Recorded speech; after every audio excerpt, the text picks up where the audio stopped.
All right, so I'm back and we have ran the CPT ONE from CPT Ink through its paces on fake skin.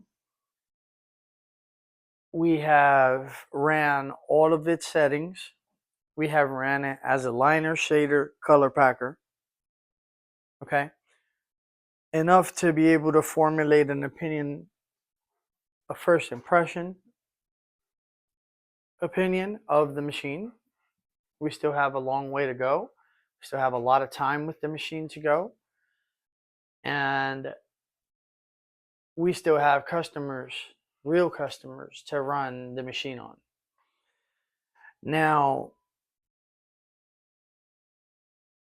there's a difference, I would say, between me and other reviewers, and I'll do a fake skin review any day of the week when the shop is slow and I have a machine that's ready to be tested and ran through its paces and I have nothing to do.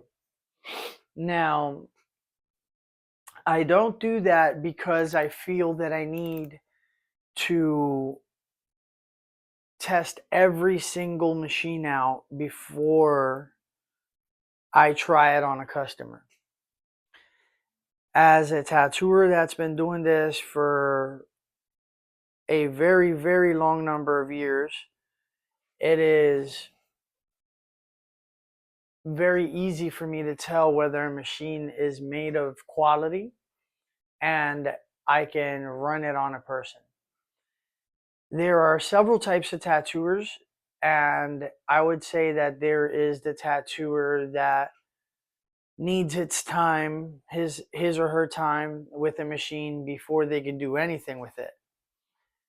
And then there are other tattooers that all they need is a couple of minutes with your machine, and once they figure out how to comfortably grab it, how it's running, needle depth, then it's just a matter of making the machine work for them. I would have to say that I'm one of those tattooers, that I can grab any machine. I can go from a coil machine to a rotary machine and do my job very quickly. Now, that being said, I have been through a couple of these machines that are adjustable. Okay. And this one is quite a joy to work with. It has pros and cons like any other machine so far, but it's a good machine. I could tell that right off the bat. It ran lines at different strokes well. It ran shading at different strokes and different voltages well. It did pretty much any task that I needed it to do on fake skin well. Now, where it has pros and cons, we're going to get into very, very soon. What do I like about the machine? I like that, one, it's ran perfectly without a hitch. It ran all of the cartridges that I ran, and I ran 3 or 4 different types of cartridges through them. They all worked perfect on the machine. The adjustment was relatively easy, and it has a nice, firm, but audible adjustment. Now, you see what I'm doing right now? This is one of the negatives on the machine. Okay? That I believe that this section of the machine should be harder to move. Because as you see, I was moving like I'm doing right now, my grip, and I'm moving the selector for the stroke. And what does that mean? That means that when I'm working with the machine, if I feel like adjusting the grip, I must hold on to the stroke part. Okay? Is that a major don't get the machine? No, it isn't. It's a major indicator that you need to be aware of what you're doing when changing the strokes. That being said, I wish that that section was hard enough that regardless of what you did down here, it would never change this part, because I have other machines that are cheaper on the price point or viewed as cheaper products that do not do that. Okay. So that right there, I would have to say is a real big, I don't like that one. Okay. I don't like the fact that we could change this grip and change the selector. But as a guy that really dislikes that in machines of this type, I look for that automatically. And when it does do that, I know, hey, this is one of those machines. Eric, make sure that you grip the stroke selector when adjusting the bottom grip. That being said, the bottom grip here, okay? The bottom grip here, even though it has an authoritative click like that, it's not super hard to move and to adjust for the length of your needle coming in and out of the tube. The one negative that I would say about the grip is, in my opinion, that it needs to be heavier. I already expected that. I wanted one of their stainless steel grips to compensate for that. Now, that being said, they were sold out of stainless steel grips. So hopefully when they come in, I could get one and run the machine there and see how it feels with the heavier grip. But it didn't feel bad with the lighter grip. I just wish that it was heavier. I like this grip with these little indentations. It's easy for me to grab them and keep the machine oriented. And what I mean by that is to make sure that the needle is at its proper position, and that during grabbing ink and moving, I haven't rotated the machine and lost track of that. So these little indentations have helped. I've had other machines that were more expensive on the spectrum, and they were very difficult to find and keep where that position is. Not when I'm tattooing, because obviously that would be unexperienced, no? But when I'm getting ink and turning, wiping and looking, we often do things with our hands and find that we have rotated the machine. Okay, so these little indentations help not to do that. So that's a good plus of the machine. The machine feels nice and balanced. Never once did I feel like the machine was top heavy and I couldn't pull a line, or that it was easier to push a line versus pulling it. No, they all felt good. In anything, if you hear the loud brrrm when I was running on fake skin, it's just the metal tray. Normally I'll run it on a armrest so that it simulates more of an arm, and it buffers down that noise, because that noise can be discouraging to certain customers. They feel like the machine had to be run more aggressive to get the ink in. And I would tell you, no, that's not the case with this machine.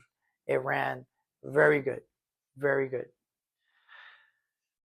The machine has its liner function and it has a shader function. And it has a custom function. I ran lines under liner and lines under shader. And you might ask why. We can, one, use a liner to shade, and B, I did it also to simulate hitting this button by mistake and being put in the wrong mode and seeing, hey, were the lines still able to be put in? And the answer is yes. Yes, you could run shaders in the liner mode and liners in the shader mode. So you don't really have to worry about that.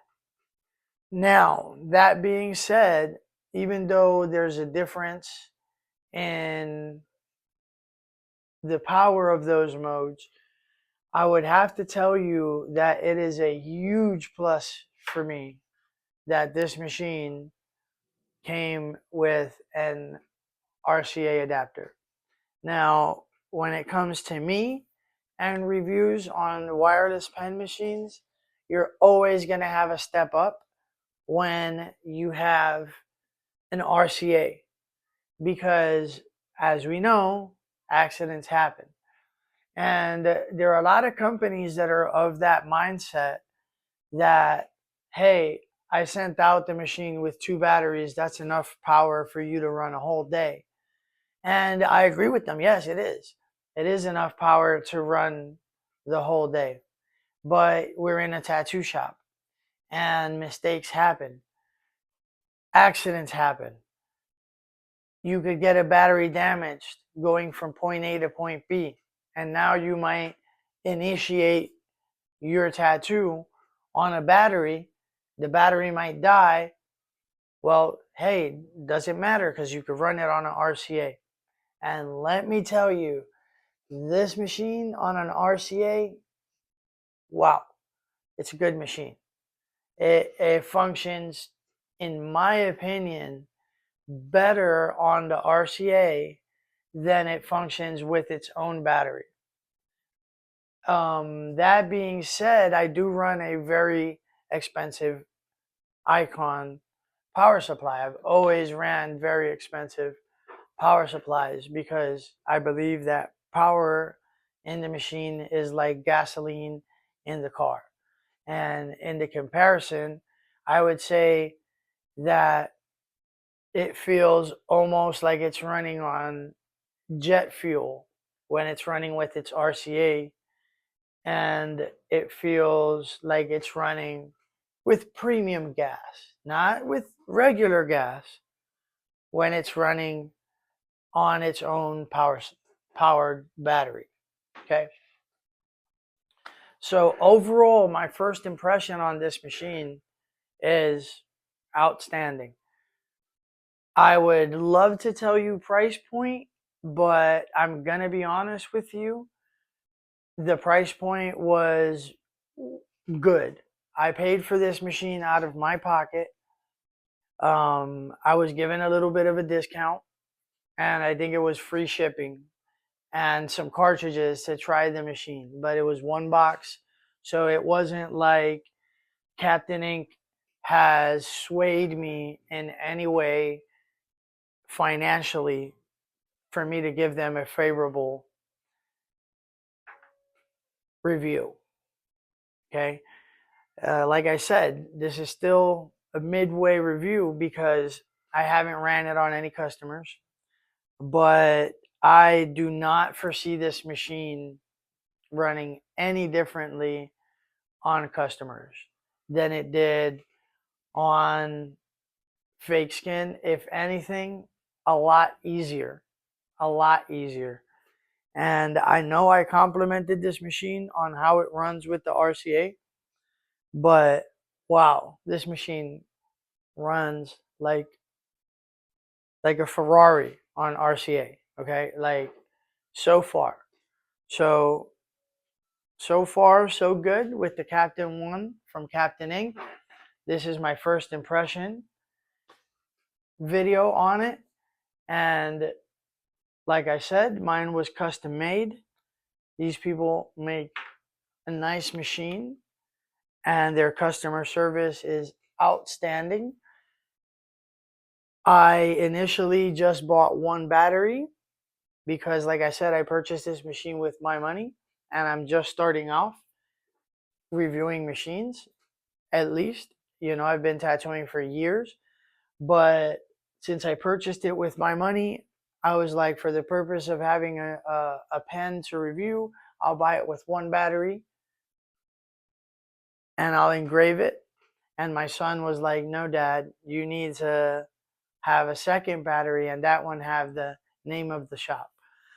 So when my son said that, I was like, yeah, I have to, especially after Captain Ink sent me a video on Instagram of them engraving this machine. And when I saw it, I was like, yeah, I have to get the second grip. So I reached out to them and they very quickly accommodated. They sent everything in one package, in one order, as if that's how I did. And I would say that this is a great machine. It's a great purchase to pick up. Give them a try. First impressions are good.